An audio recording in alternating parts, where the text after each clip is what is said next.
चलिए शुरू करते हैं। हमारे पास अब देखना है कि मक्स ऐसा यूनिवर्सल लॉजिक सर्किट जो है वो कैसे काम करेगा।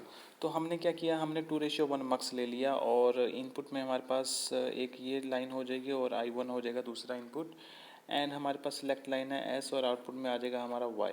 तो पहले नॉट गेट बनाते हैं हम 2:1 मक्स का यूज़ करके। तो हमने क्या किया, I0 पे 1 दे दिया और I1 पे हमने 0 दे दिया और सेलेक्ट लाइन ले ली हमने A। और ये हमारा लॉजिकल एक्सप्रेशन होता है। यहाँ पे I0 और I1 की जो है वैल्यूज पुट कर देंगे तो y is equal to A bar आ जाएगा। तो ये हमारा हो जाएगा नॉट गेट। क्या हो जाएगा, नॉट गेट।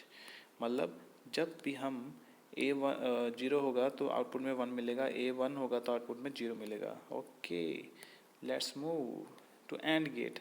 अब हम देखेंगे कि एंड गेट को हम 2:1 मक्स यूज़ करके कैसे बना रहे हैं। ये होती है एंड गेट की ट्रुथ टेबल, और इससे हम जो है ये एनालाइज करेंगे कि जब भी हमारा A इज इक्वल टू 0 होगा तो जो आउटपुट है वो 0 आएगा। ठीक है, A 0 होगा तो आउटपुट 0 आएगा। जब भी A हमारा 1 होगा तो आउटपुट जो है वो आएगा B के इक्वल। 0 1 है B तो आउटपुट भी जो है वो 0 1 आएगा। ओके, तो हमारा जो A1 है तो Y जो है आउटपुट वो इक्वल टू B हो जाएगा। ठीक है, तो ये हमारे I0 बन जाएगा और ये हमारा I1 बन जाएगा। ठीक है, तो हमने यहाँ पे 0 ले लिया और यहाँ पे हमने ले लिया B। तो ये होगी हमारी सिलेक्ट लाइन A, और इनमें हम I0 और I1 की वैल्यू पुट कर देंगे तो ये हमारा Y जो है AB बन जाएगा एक्सप्रेशन। ओके,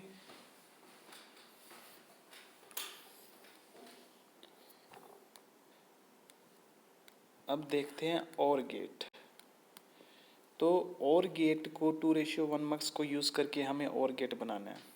तो हमने क्या किया कि अपना ट्रुथ टेबल बनाएंगे। ट्रुथ टेबल इसकी क्या होगी, तो पहले तो और गेट की ट्रुथ टेबल लिख लेंगे। ठीक है जी, ये है इसकी ट्रुथ टेबल।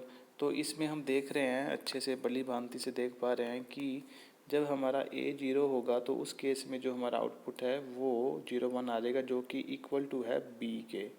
तो हमने जब A 0 लिया तो यहाँ पे जो हमारा आउटपुट है वो B के इक्वल आ जाएगा, और जब हमारा A 1 हो जाएगा तो उस केस में जो हमारा आउटपुट है वो आ जाएगा 1 1। ठीक है जी, A 1 हुआ तो आउटपुट आ जाएगा 1 1। तो ये टर्म्स जो है हम जो है I0 पे दे देंगे, और ये टर्म जो है जब A 1 हो जाएगा तो ये टर्म I1 पे आ जाएगी 1। ठीक है, I1 पे 1 आ गया और I0 पे B आ गया। ठीक है, फिर ये लॉजिकल एक्सप्रेशन में जो है I0 और I1 की वैल्यू पुट कर देंगे तो ये हमारा जो है logical expression A plus B जो है वो बन जाएगा। ठीक है जी, यहाँ पे यही दिखा रहा है और गेट कि जब हम A को जो है कि जब ये और गेट पे जब हम इस और गेट में हमें ये दिख रहा है कि जब हम A को 0 देंगे तो हमें और गेट पे जो क्या मिलेगा, B मिल जाएगा और गेट पे। ओके, और तो हम जब यहाँ पे A 0 है मतलब I0 सेलेक्ट करेगा तो हमें यहाँ पे B देना पड़ेगा। ठीक है, और जब हम A को जो है 1 देंगे तो हमें आउटपुट में जो है वो मिल जाएगा 1, और गेट के आउटपुट में हमें क्या मिलेगा, 1 मिल जाएगा। तो हमारा जब यहाँ पे सिलेक्ट लाइन 1 होगी, दैट इज़ I1 सेलेक्ट होगा तो हमें यहाँ पे 1 देना पड़ेगा। ओके, ये हमारा जो है और गेट बन जाएगा इस हिसाब से। अब नॉर गेट बनाना है, नैंड गेट बनाना है। तो नैंड गेट की ट्रुथ टेबल लिख लेंगे यहाँ पे, एंड उसके कॉरस्पॉन्डिंग जो हमारा आउटपुट आएगा, ठीक है, A के हिसाब से फिर हम अपने आउटपुट्स लिख लेंगे। और A 0 होगा और जब A 1 होगा तो हमारे आउटपुट्स क्या होंगे, तो उस हिसाब से जो है हमारे यहाँ पे इनपुट टर्मिनल्स आ जाएंगे। जैसे ये A है, ये B है, 0 0 0 1 1 0 1 1, ये क्या हो जाएगा, ये हो जाएगा 1 1 1 0। तो A जब 0 होगा तो हमारे आउटपुट 1 आ जाएगा, और जब A 1 होगा तो हमारा B का कॉम्प्लीमेंट जो होगा वो Y पे मिलेगा। ओके, इस इन टर्म्स को देखो। ठीक है, हाँ, Y जो है B का कॉम्प्लीमेंट हो रहा है, 0 से 1, ये 1 से 0 हो रहा है। ठीक है, तो वो हमारा आ जाएगा। जब ए 0 होगा तो हमारा क्या आएगा 1 आउटपुट में, और जब ए 1 होगा तो हमारा आउटपुट में क्या आएगा बी बार आ जाएगा। ओके, तो सिलेक्ट लाइन पे हम ए ले लेंगे, ठीक है। तो ये हमें जब इसके अंदर इनकी वैल्यूज़ पुट करेंगे I0 I1 की, तो हमें जो है नैंड गेट मिल जाएगा। अब जो है 2:1 मक्स जो है हमें दो चाहिए होते हैं, एक तो ये बी डैश बार को इम्प्लीमेंट करने के लिए, और एक 2:1 मक्स जो है इस नैंड गेट को इम्प्लीमेंट करने के लिए चाहिए होता है, ठीक है। तो दो जो है हमें इसके अंदर 2:1 मक्स जो है दो चाहिए होंगे। ओके जी, आगे देखते हैं। अब जैसे नॉर गेट बनाना है हमें, तो इसके अंदर भी सेम ट्रुथ टेबल लिखेंगे तो देख लेंगे कि ए के हिसाब से जो है हमें क्या आउटपुट मिल रहा है। तो हमें पता चलेगा कि हमें जो है I0 पे जो है बी बार जो है वो देना पड़ेगा। I0 पे हमें बी बार देना पड़ेगा, एंड I1 पे जो है हमें 0 देना पड़ेगा, ठीक है।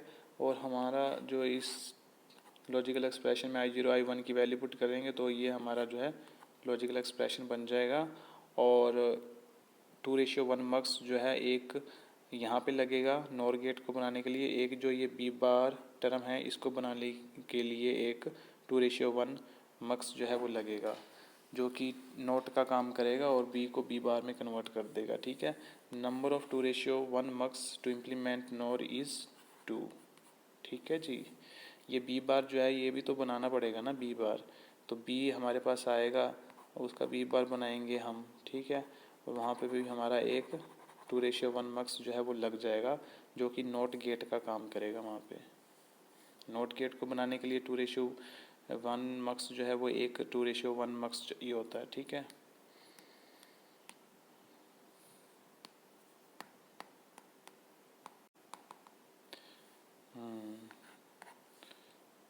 चलिए अब आगे मूव करते हैं धीरे धीरे।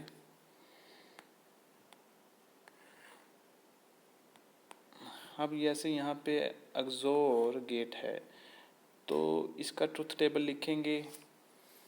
जब एक्सोर का हमें पता है कि जब A0 आता है तो वो बफर की तरह काम करेगा और B मिल जाएगा, और जब A1 आएगा तो B बार मिल जाएगा, ठीक है। इनपुट में B जा रहा है एक्सोर के, ठीक है। तो हम क्या करेंगे, 0 पे तो I0 पे हम दे देंगे A0, जब होगा I0 सेलेक्ट होगा तो B दे देंगे वहाँ पे, एंड जब I1 सेलेक्ट होगा A1 जब 1 होगा तो वहाँ पे B बार दे देंगे। अब इस B बार को बनाने के लिए एक 2:1 मक्स चाहिए होगा, ठीक है, और एक 2:1 मक्स यहाँ पे चाहिए, तो दो हो जाएंगे हमारे, ठीक है। ये इनकी वैल्यू पुट करेंगे तो ये लॉजिकल एक्सप्रेशन आ जाएगा।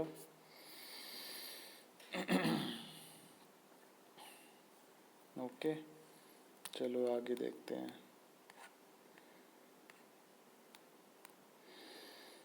एक्सनोर गेट के अंदर जब हम ए को 0 देते हैं तो वो इन्वर्टर की तरह काम करता है, तो जो इनपुट में बी आ रहा है उसको बी बार कर देगा, और जब A1 होगा तो बफर की तरह काम करेगा एक्सनोर और बी दे देगा। ओके, तो हमने क्या किया, सिलेक्ट लाइन पे लिया, और जब A0 होगा मतलब I0 सेलेक्ट होगा तो वहाँ पे हम बी बार दे देंगे, एंड जब A1 होगा तो I1 पे जो है हमारा बी जो है वो सिलेक्ट हो जाएगा, ठीक है। और ये उसका लॉजिकल एक्सप्रेशन बन जाएगा। चलिए आगे मूव करते हैं।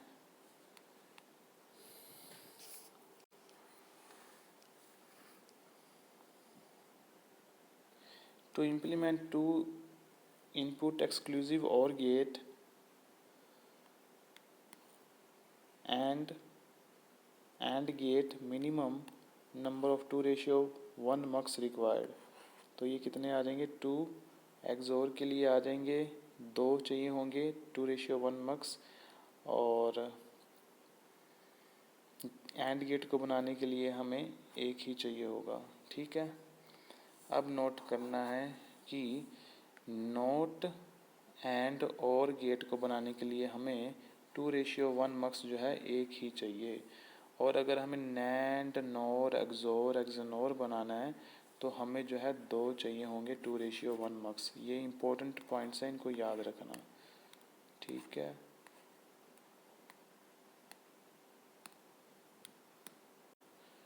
अब है to implement half adder, number of 2:1 mux जो है वो कितने चाहिए होंगे अगर हमें हाफ एडर बनाना है। तो हाफ एडर के अंदर हमारे पास ये सम होता है ए एक्सोर बी और कैरी होती है ए इंटू बी। तो एक्सोर को बनाने के लिए हमारे कितने लगेंगे 2:1 मक्स 2। एंड को बनाने के लिए कितने लगेंगे 1। तो टोटल कितने नंबर आ जाएगा 2 + 1 3। तो हाफ एडर को बनाने के लिए 2:1 मक्स जो है वो 3 चाहिए होंगे, ओके। सिमिलरली हाफ सब्ट्रैक्टर को बनाने के लिए भी 3 चाहिए 2:1 मक्स, क्योंकि डिफरेंस का जो एक्सप्रेशन है वो ए एक्सोर बी है और जो बोरो का एक्सप्रेशन हो जाएगा, कैरी का एक्सप्रेशन हो जाएगा वो ए बार बी हो जाएगा। एक जो है दो जो है एक्सोर को बनाने के लिए और एक जो है ए बार बी एक्सप्रेशन को बनाने के लिए, तो 3 हो जाएंगे, ठीक है। अब ये नीचे दिखा रहा है कि ए बार बी को बनाने के लिए हमारा 2:1 मक्स ए क्यों यूज़ हो रहा है, क्योंकि I0 पे ये हमारा लॉजिकल एक्सप्रेशन है और हमें ए बार बी बनाना है। तो सिलेक्ट लाइन पे हम ए दे देंगे और I0 पे हम बी दे देंगे और I1 पे हम 0 दे देंगे। तो ये हमारा ए बार बी बन जाएगा और यहाँ पे इनपुट में बी आ रहा है, तो हमें जो है खाली बी बार नहीं आ रहा, इनपुट में बी और 0 आ रहा है, तो हमें बस एक यही 2:1 मक्स लगेगा इसको बनाने के लिए, ठीक है। तो ये बात होगी क्लियर यहाँ पे। अब देखते हैं कि 4:1 मक्स एज यूनिवर्सल सर्किट। अब 4:1 मक्स से हमें एंड गेट बनाना है। तो एंड गेट की जो भी ट्रुथ टेबल होगी, सिंपली कुछ नहीं करना, एंड गेट बनाना है 2 इनपुट एंड गेट, ठीक है। वो हम सिलेक्ट लाइंस पे ले लेंगे वेरिएबल्स ए बी, और जो उनकी ट्रुथ टेबल जो आउटपुट आती है एंड गेट की, उसको हम I0 पे लिख देंगे और I1 पे दूसरा आउटपुट लिख देंगे, तीसरा आउटपुट I2 पे लिख देंगे, चौथा आउटपुट हम I3 पे लिख देंगे और ये हमारा आउटपुट जो है वहाँ से आ जाएगा, ओके। और कुछ नहीं करना, ये सबसे सिंपल है इसको बनाना, ठीक है। सिमिलरली अगर हमें और गेट जो है वो बनाना है 4:1 मक्स को यूज़ करके, तो इसके अंदर भी हम क्या करेंगे, सिलेक्ट लाइंस पे जो है ए बी वेरिएबल जो और गेट के जो वेरिएबल्स होंगे उनको ले लेंगे और जो ट्रुथ टेबल का जो और गेट का जो ट्रुथ टेबल होता है उसका जो आउटपुट होगा उसको हम इनपुट दे देंगे मक्स के ऊपर और ए बी के हिसाब से वो सिलेक्ट हो जाएगा। जैसे ए बी क्या होता है 0 0 0 1 1 0 1 1, आउटपुट क्या आएगा 0 1 1 1। बस यहाँ सिलेक्ट लाइंस पे हमने ए बी ले लिया और आउटपुट पे हमें जो है 0 1 1 मिल जाएगा और उनकी कॉरस्पॉन्डिंग वैल्यू हम इन I0 I1 I2 पे हम दे देंगे, ओके। चलिए आगे मूव करते हैं। सिमिलरली जो है नैंड गेट भी बन जाएगा, सिमिलरली नोर गेट भी बन जाएगा, ओके। ये सिलेक्ट लाइंस हैं और ये उनकी जो आउटपुट्स आएंगी ट्रुथ टेबल पे वो पर्टिकुलर I0 I1 पे हम दे देंगे। ऐसे ही हमारा एक्सोर गेट बन जाएगा।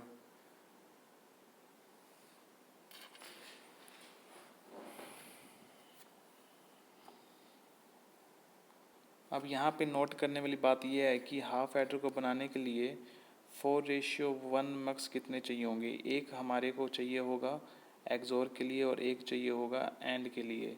हाफ सब्ट्रैक्टर में भी जो है सेम चीज़ हो जाएगी, 2 जो है हमारे लगेंगे, ओके। पीछे अभी हम जो केस करके हटे हैं उसमें 2:1 मक्स जो है 3 लग रहे थे, लेकिन जो 4:1 मक्स हैं वो हमारे 2 लगेंगे दोनों केसेस में, हाफ एडर में और हाफ सब्ट्रैक्टर में। तो ये मतलब याद रखना।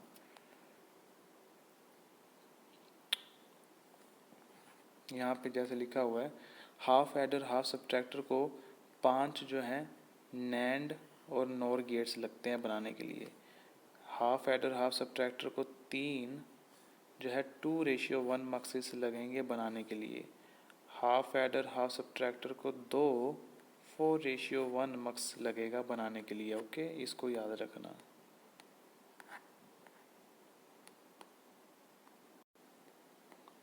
अब देखते हैं determine the minimized logical expression for the given mux circuit. इसके अंदर मक्स सर्किट हमें गिवन होगा और उसका जो लॉजिकल एक्सप्रेशन आएगा उसको मिनिमाइज़ करना है हमें। अब जैसे यहाँ पे I0 पे हमारे पास C बार आ रहा है, I1 पे हमारे पास C बार आ रहा है,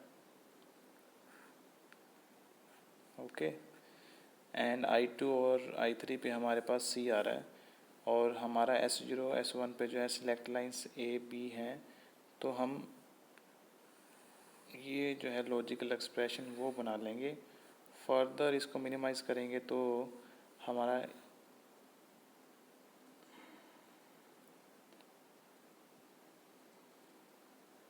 इसको मिनिमाइज़ करेंगे, सिंप्लीफाई करेंगे तो ये हमारा लॉजिकल एक्सप्रेशन जो है आ जाएगा हमारे पास, जो कि है हमारा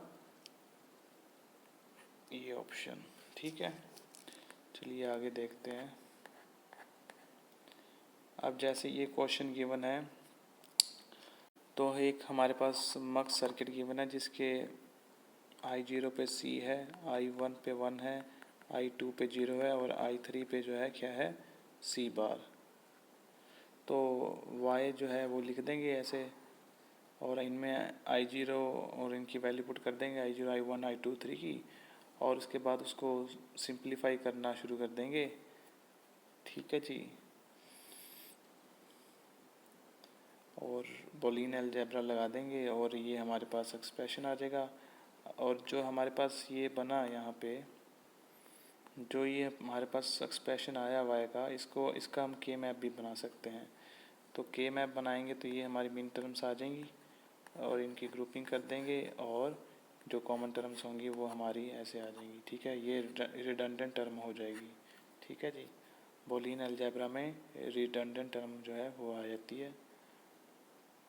ठीक है, के मैप से वो नहीं आएगी। ठीक है, ये जो है रिडंडेंट टर्म यहाँ पे जो है यहाँ से आएगी, ये वाली। ओके, चलो अब आगे। तो अब हमें क्वेश्चन में गिवन है कि इम्प्लीमेंट करो, ये जो लॉजिकल फंक्शन है इसको इम्प्लीमेंट करना है। ये हमको मिन टर्म्स जो है वो गिवन है 0 1 3 6 7 और 3 वेरिएबल्स का है हमारा। ठीक है, तो हम क्या करेंगे, 3 वेरिएबल्स की जो है ऐसे लिख लेंगे टेबल। ठीक है जी, 1 1 तक। और फिर उसके बाद क्या करेंगे, जो मिन टर्म्स हैं वो कौन कौन से हैं, 0 1 3 6 7। ठीक है, इनकी एक टेबल बनाएंगे। यहाँ पे जो ये जो वैल्यू 0 है वो C बार को रिप्रेजेंट करेगी और जो 1 है वो C को रिप्रेजेंट करेगा। तो इनकी एक टेबल बनाएंगे, वो अगले पेज पे दिखाता हूँ मैं आपको। इनकी टेबल बन जाएगी,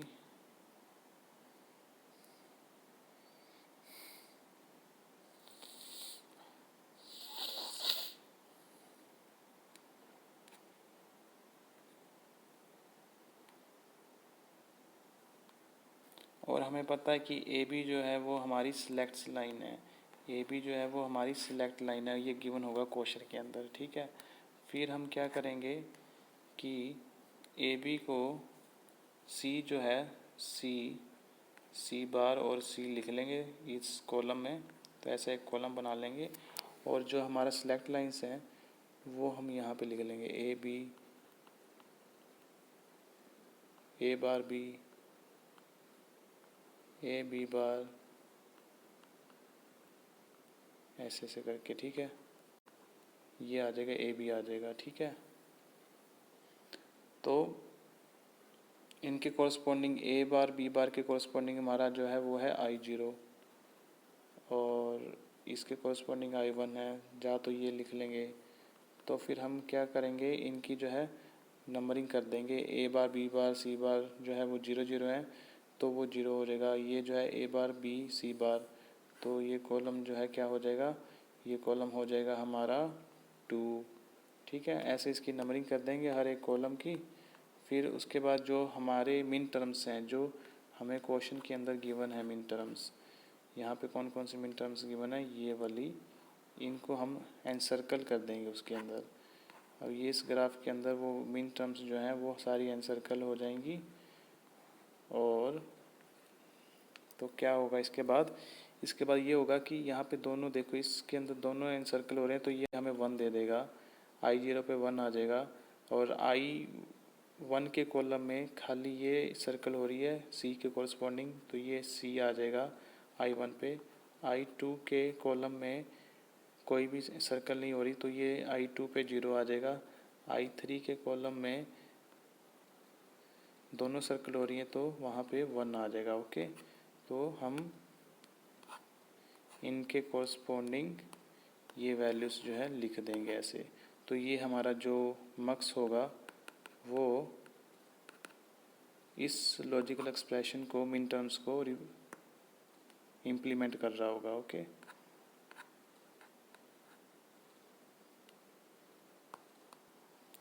अब जैसे ये क्वेश्चन है, आगे फर्दर क्वेश्चन गिवन है, इसके अंदर ए बी जो है वो हमारी सिलेक्ट लाइन की तरह काम करेगी।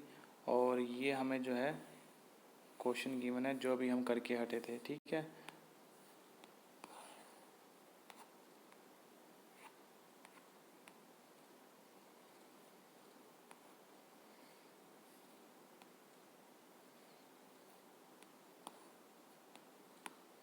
तो सेकंड वाले में जब हमारी ए सी सिलेक्ट लाइंस हो जाएंगी तो उसमें क्या चेंजेस आएगा, जो I0 है यहाँ पे ए सी आ जाएगा बार बार, और यहाँ पे ए सी ऐसे आ जाएगा, ए सी बार सी, और यहाँ आ जाएगा ए सी बार, और यहाँ पे आ जाएगा ए सी। ओके, और यहाँ पे जो है बी आ जाएगा बी बार, और यहाँ बी आ जाएगा। तो ऐसे हो जाएगा इस केस के लिए। फर्दर इस केस के लिए वहाँ पे यहाँ पे बी सी आ जाएंगे टर्म्स, और यहाँ पे जो है हमारा ए आ जाएगा ए टर्म्स। ओके, ए बार और ए आ जाएगा यहाँ पे।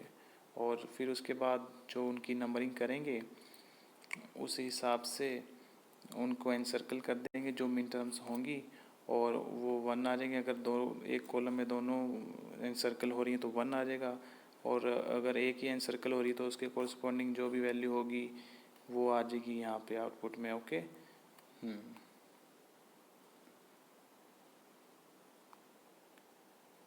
और जो ये सिलेक्ट लाइंस हैं इनके हिसाब से जो है ये नंबरिंग्स जो हैं सेल की ये भी चेंज हो जाएंगी। ठीक है, और जो ये ए बी सी है ये मोस्ट सिग्निफिकेंट बिट रहेगी और ये लीस्ट सिग्निफिकेंट बिट रहेगी। बस उस हिसाब से नंबरिंग कर देना आप। ठीक है जी, चलो अब आगे देखते हैं। हाँ, तो ये इम्पोर्टेंट है, यहाँ पे देखिए कि ये कुछ गलत है यहाँ पे लिखा हुआ। ओके, तो ये अगर यहाँ पे हमारे पास 4:1 मक्स है एक, तो उससे हम कोई भी 2 वेरिएबल का लॉजिकल एक्सप्रेशन जो है इम्प्लीमेंट कर सकते हैं, और कुछ 3 वेरिएबल लॉजिकल फंक्शंस जो हैं वो भी इम्प्लीमेंट कर सकते हैं। और अगर हमारे पास 4:1 मक्स है एक, और साथ में हमारे पास एक नॉट गेट है, तो उससे हम एनी 2 वेरिएबल लॉजिकल फंक्शन जो है इम्प्लीमेंट कर सकते हैं, और एनी 3 वेरिएबल लॉजिकल फंक्शन जो है वो इम्प्लीमेंट कर सकते हैं। ओके, अब इसको जनरलाइज कर देंगे यहाँ पे और यहाँ पे। सिमिलरली अगर हमारे पास एक 8:1 मक्स है तो उसे हम 3 वेरिएबल का बना सकते हैं, सारे लॉजिकल फंक्शन इम्प्लीमेंट कर सकते हैं, और सम कुछ 4 वेरिएबल के लॉजिकल फंक्शन इम्प्लीमेंट कर सकते हैं। तो मतलब 8 इसको हम ऐसे भी लिख सकते हैं 8⁻²�3 इंटू 1 मक्स। ठीक है, मतलब जो n है वो यहाँ पे 3 हो जाएगा। ठीक है, तो 3 वेरिएबल के जो है सारे लॉजिकल फंक्शन बन जाएंगे, और कुछ 4 वेरिएबल के बन जाएंगे। ठीक है, तो ये ऐसे जनरलाइज हो जाएगा 2n क्रॉस 1। ठीक है, मक्स से 2n क्रॉस 1 मक्स से n वेरिएबल के जो है हम सारे लॉजिकल फंक्शन इम्प्लीमेंट कर सकते हैं, और कुछ n+1 जो है वेरिएबल्स के लॉजिकल एक्सप्रेशन जो है इम्प्लीमेंट कर सकते हैं। और इसको हम इधर देखते हैं, ये वाले केस को। ठीक है। अगर हमारे पास n वेरिएबल्स हैं और हमारे पास एक 2n-1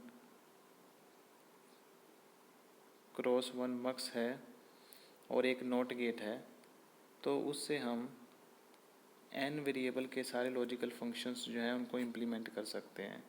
जैसे कि 2⁻³ - 1 क्रॉस 1 मक्स है यहाँ पे, जो कि इक्वल टू क्या आ जाएगा, 2⁻² क्रॉस 1 मक्स, मतलब 4:1 मक्स आ जाएगा। और एक हमारे पास नॉट गेट है, तो इससे हम 3 वेरिएबल के जो हैं सारे लॉजिकल फंक्शंस जो हैं इम्प्लीमेंट कर सकते हैं। तो बस यही है। Okay, thank you.